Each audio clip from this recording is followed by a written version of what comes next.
अच्छा जी, आज हमने इंशाल्लाह एलएलसी क्रिएशन, एलएलसी के बारे में देखना है कि वो क्या होती है, किस तरह ओपन होती है, कौन-कौन सी स्टेट्स में होती है, कि किस-किस तरीके से ओपन हो सकती है। जी, एलएलसी मीन्स मैं बताता हूँ ना अभी, आज यही बताना है आपको। अच्छा जी, किस-किस को नहीं पता एलएलसी क्या होती है?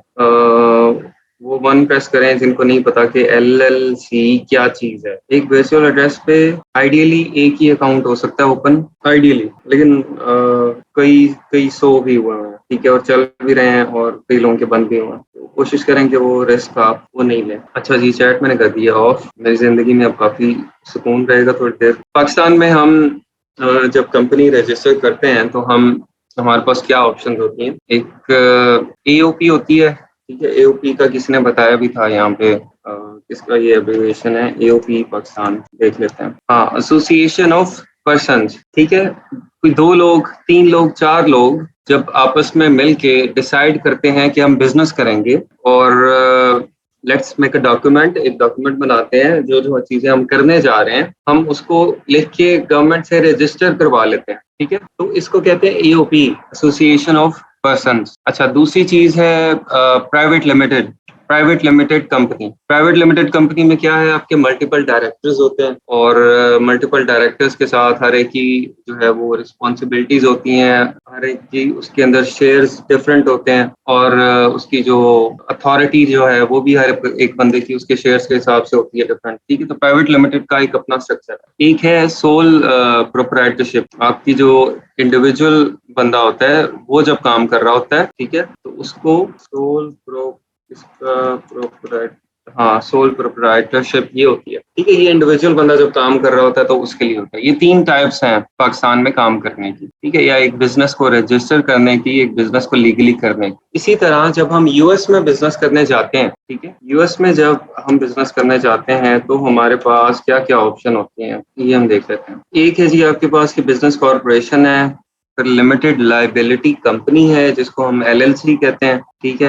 एक मिनट, नहीं वो एस कॉप सी कॉप वगैरह कहाँ पे गए, type of business entities on, ये है। इन चारों के इंडिविजुअली आपको जो ये टाइप्स है ना सारी, वो मैं दिखा दूँ। अच्छा, यहाँ पे भी आप सिंपली देख लें कि जो आपकी एक एलएलसी है, लिमिटेड लाइबिलिटी कंपनी है, एक सी कॉप है, एक एस कॉप है, ठीक है। अब इनके अंदर फर्क क्या है, ये सारा डिफरेंस लिखा हुआ है। सी कॉप जो है वो, उसके अंदर क्या क्या होता है, double taxation, corporate income and personal income, इसके ऊपर टैक्सेस होते हैं, single paid personal income tax only. अब ये सारे फर्क हैं। इसको जो इन्फॉर्मेशन के लिए अगर कोई पढ़ना चाहे तो वो पढ़ सकता है, अदरवाइज ये हमें इसकी जरूरत कोई नहीं है, ठीक है। लेकिन अगर आप में से कोई अपनी इन्फॉर्मेशन में इजाफा करना चाहता है कि देखना चाहता है यूएस में बिजनेस की क्या टाइप्स हैं और क्या क्या उनके अंदर ऑप्शंस हैं, तो वो इसको पढ़ ले, ठीक है। ये देखें, सोल प्रोप्राइटरशिप, ये तो हर जगह पे होती है ना कि इंडिविजुअल बंदा जो बिजनेस कर रहा है वो किस तरह से कर सकता है, ठीक है। पार्टनरशिप, एस कॉर्पोरेशन, सी कॉर्पोरेशन और एलएलसी। अच्छा, एलएलसी जो लिमिटेड लायबिलिटी कंपनी है, इसका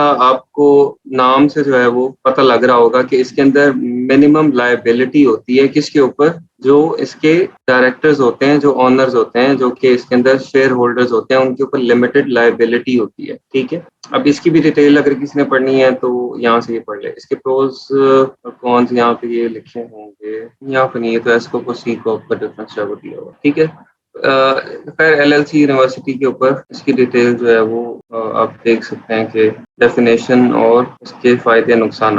एलएलसी यूनिवर्सिटी, ये लिंक आप लोग ये रखें, ये बहुत डिटेल में है एलएलसी के बारे में, इसको आप लोगों ने खोल के गो थ्रू हो जाना, ठीक है। What is an LLC, LLC asset protection, filing fees per state, LLC versus sole proprietorship, ये सारा कुछ इसमें यहाँ पे लिखा हुआ है। अच्छा, लिमिटेड लायबिलिटी कंपनी क्यों इसको कहते हैं कि it protects your personal assets, your home, car and personal bank accounts in the event your company is sued, ठीक है। आपके जो बिजनेस के एसेट्स हैं they will get affected only, आपके जो पर्सनल एसेट्स हैं वो अफेक्ट नहीं होते हैं, ठीक है। जब in case of sole proprietorship, आपके जो पर्सनल एसेट्स हैं वो भी, क्योंकि आप एक इंडिविजुअल हैं, आप इंडिविजुअली बिजनेस कर रहे हैं, ठीक है, तो वो डैमेज हो सकते हैं उस केस में। लेकिन लिमिटेड लायबिलिटी कंपनी में आपके पर्सनल एसेट्स जो है वो उनके ऊपर कोई फर्क नहीं पड़ता। बाकी इसकी सारी डिटेल आप लोग पढ़ लें, ये इसकी इतनी ज्यादा डिटेल की हमें जरूरत नहीं है। हमें सिर्फ जो है वो ये पता होना चाहिए कि एलएलसी एक कंपनी है, एक बिजनेस एंटिटी है। जिस तरह हम पाकिस्तान में बिजनेस करते हैं तो हम एओपी ओपन करवा लेते हैं, प्राइवेट लिमिटेड कंपनी ओपन करवा लेते हैं। इसी तरह जब हम यूएस में बिजनेस करेंगे तो हम एलएलसी ओपन करेंगे और एलएलसी ओपन करके अपने अमेजोन अकाउंट को उसके साथ अटैच कर देंगे, ठीक है। और जो हमारी टैक्स आईडी है वो एलएलसी के थ्रू हमें मिली। अब ये एलएलसी हमने कहाँ कहाँ बना सकते हैं ये देखते हैं। ये हर एक स्टेट में डिफरेंट इसकी रिक्वायरमेंट्स हैं, ठीक है। हर एक स्टेट की डिफरेंट फी है और आप हर एक स्टेट में भी एक एलएलसी ओपन कर सकते हैं, ठीक है। फॉर एग्जांपल मैं आपको स्टेट्स दिखा देता हूँ पहले। ये सारी स्टेट्स हैं जहाँ पे आप एलएलसी ओपन कर सकते हैं, ठीक है।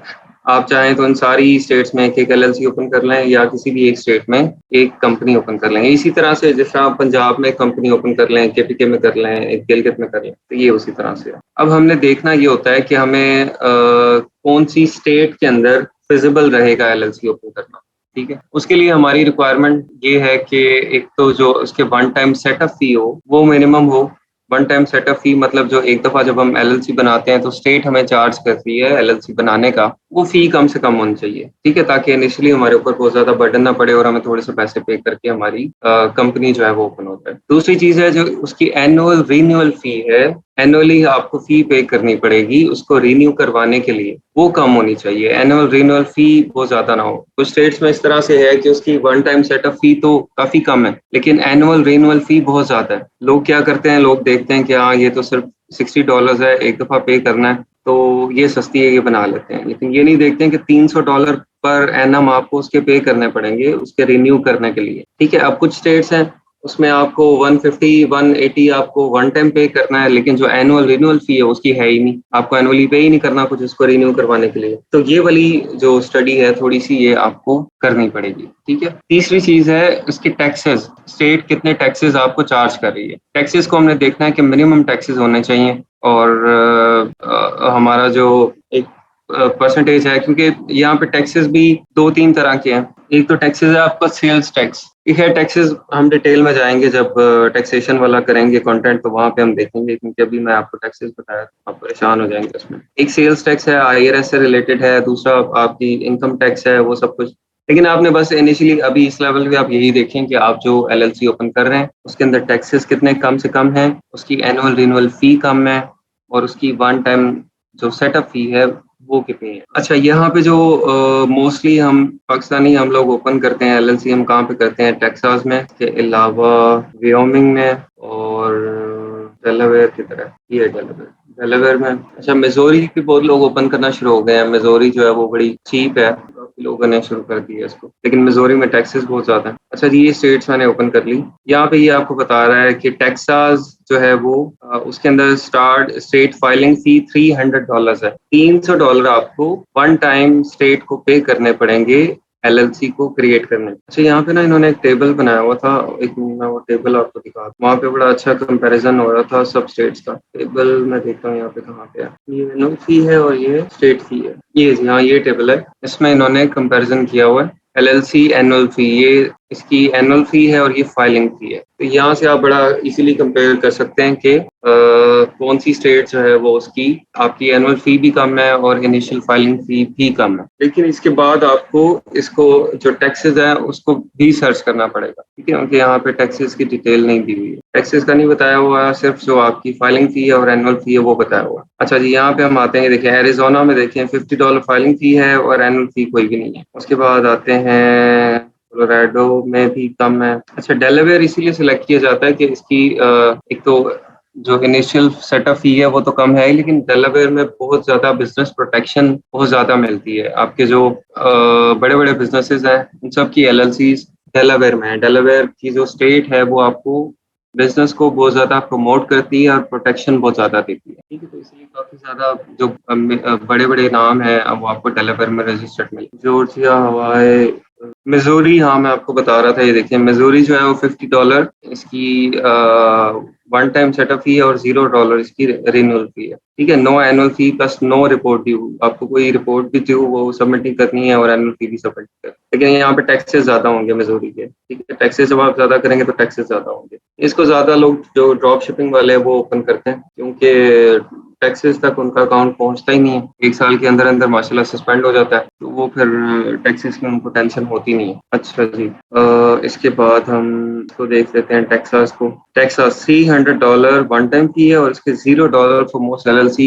अगर no tax report and public information report must be filed every year. Utah, Virginia, Washington, Wyoming की $100 है और $60 मिनिमम आपने एनुअल रिन्यूअल फी वो आपने। ठीक है जी, ये थी आपकी जो फीसिस हैं। अब हमने जब LLC बनानी है तो हम किस तरह से बना सकते हैं। अभी तक के आपकी कोई क्वेश्चंस को मसला मसाइल इन चीजों में है तो वो मुझे आप बताएं, मैं आपकी चैट जो है इसको ओपन कर देता हूँ। अभी तक कोई परेशानी है तो बताइएगा। अच्छा, लिमिटेड कंपनी जो है वो होती है यूके में, वो यूके लिमिटेड कंपनी है। LLC यूएस के अंदर है। यूएस के अंदर जो बिजनेस ओपन करते हैं वो हम LLC के थ्रू। ठीक है, जब लिमिटेड कंपनी बनानी है तो वो यूके में बनानी है। LLC बना नहीं हमने, यूके की, वो तो यूके लिमिटेड कंपनी बनाई थी। ये यूएस है, ये यूएस की LLC के टैक्सेस आपको यहीं से इसको ओपन करेंगे, यहीं पे आपको बता देगा LLC यूनिवर्सिटी के अंदर ही, या यहाँ पे नहीं बताएगा तो आप उसकी उस स्टेट की वेबसाइट के ऊपर चल जाएंगे, वहां पता चल जाएंगे, या गूगल कर लें, वहां से मिलता है। टैक्स आईडी होता है आपकी टैक्स आइडेंटिटी। जिस तरह NTN नंबर आपको मिलता है ना एक पाकिस्तान में, और NTN नंबर के थ्रू आप टैक्स पे करते हैं, आप सेल्स टैक्स या इनकम टैक्स अपना पे करते हैं, इसी तरह आपकी बाकी कंट्रीज में भी कोई ना कोई टैक्स आइडेंटिटी होती है ना। कहीं पे EIN नंबर है, कहीं पे वैट नंबर है, कहीं पे कुछ और है, तो इस तरह से इसको टैक्स आईडी कहते हैं। हाँ जी, UK and US are different market places. और अभी तो मैंने पहला गियर पे नहीं, आधा आधा वाला गियर लगाया हुआ है। नाजिश सगीर, अभी तो बहुत स्लो मैं कर रहा हूँ। स्टेट में हम LLC ओपन करेंगे, उसी में काम करेंगे, या ऑल ओवर यूएस? नहीं, ऑल ओवर यूएस से आप एक स्टेट में ओपन करके ऑल ओवर यूएस से काम कर सकते हैं। जरूरी नहीं है कि आपकी जो है वो साउथ कैरोलिना में LLC है तो वहीं पे काम हो, ऑल ओवर द यूएस से काम होगा। लेकिन जो आपके टैक्सेस जमा होंगे, जो आपकी एनुअल रिपोर्ट फाइल होगी, वो साउथ कैरोलिना में ही होगी जहां पे आपने LLC ओपन की। लेकिन आप business all over the US कर सकते हैं। अच्छा, कोई ऐसी स्टेट बताएं जिसमें टैक्स भी कम हो और फी भी कम हो। उसके अंदर आप अब अगेन मैं आपको इसमें रिकमेंडेशन इस बेस पे ही दे पाऊंगा कि आपने प्राइवेट लेबल करना है, होलसेल करना है, या ड्रॉप शिपिंग करनी है। ठीक है, अगर तो आपने ड्रॉप शिपिंग करनी है तो सिंपली आप जाएं मिजोरी की LLC फाइल करें, $50 में बनेगी, और आपको उसके अंदर जो है वो उसकी एनुअल रिपोर्ट है वो भी $0 की फाइल होती है। लेकिन ये कि एनुअल रिपोर्ट की उसकी नौबत आएगी नहीं। ठीक है, क्योंकि एक साल मुश्किल ही है कि आपका अकाउंट जो है वो एक साल चल जाए या एक साल से ज्यादा चल जाए। तो इस तरह की चीज है। अगर आपने होलसेल करनी है तो होलसेल में फिर आपको देखना पड़ता है कि कहाँ पे आपके टैक्सेस कम होंगे। प्राइवेट लेवल में भी आपको देखना पड़ता है टैक्सेस, तो उसके लिए फिर टेक्सास है, और इंडिविजुअली जो है वो फिर व्योमिंग, टेक्सास, डेलावेयर, इनको जो है वो आप एक दफा देख लेंगे, टैक्सेस को कंपेयर कर। हाँ नहीं, ये मैंने बता दिया, मलिया साजिद के एक जगह पे आप रजिस्टर करेंगे LLC और आप through out the US business कर सकते। अच्छा जी, अभी हम आगे चलते हैं। मैंने फिर चैट ओपन कर दी तो मामला जो है वो निकल जाएगा क्वेश्चंस की तरफ। ये चीज होगी क्लियर आपको? ये लिंक्स जो है वो आप उससे गो थ्रू हो जाएं। ये भी एक टेबल है जहाँ पे फाइलिंग फी और LLC एनुअल या बाय एनुअल फी वो लिखी हुई है, लेकिन यहाँ पे टैक्सेस नहीं लिखे हुए। टैक्सेस आपको अलग से देखिए ना। इस तरह की स्टेट्स भी हैं। मैसेच्यूसेट्स में $500 फाइलिंग फी है और $500 ही हर साल आपको जमा करवाना है। ठीक है, तो ऐसी स्टेट्स भी हैं।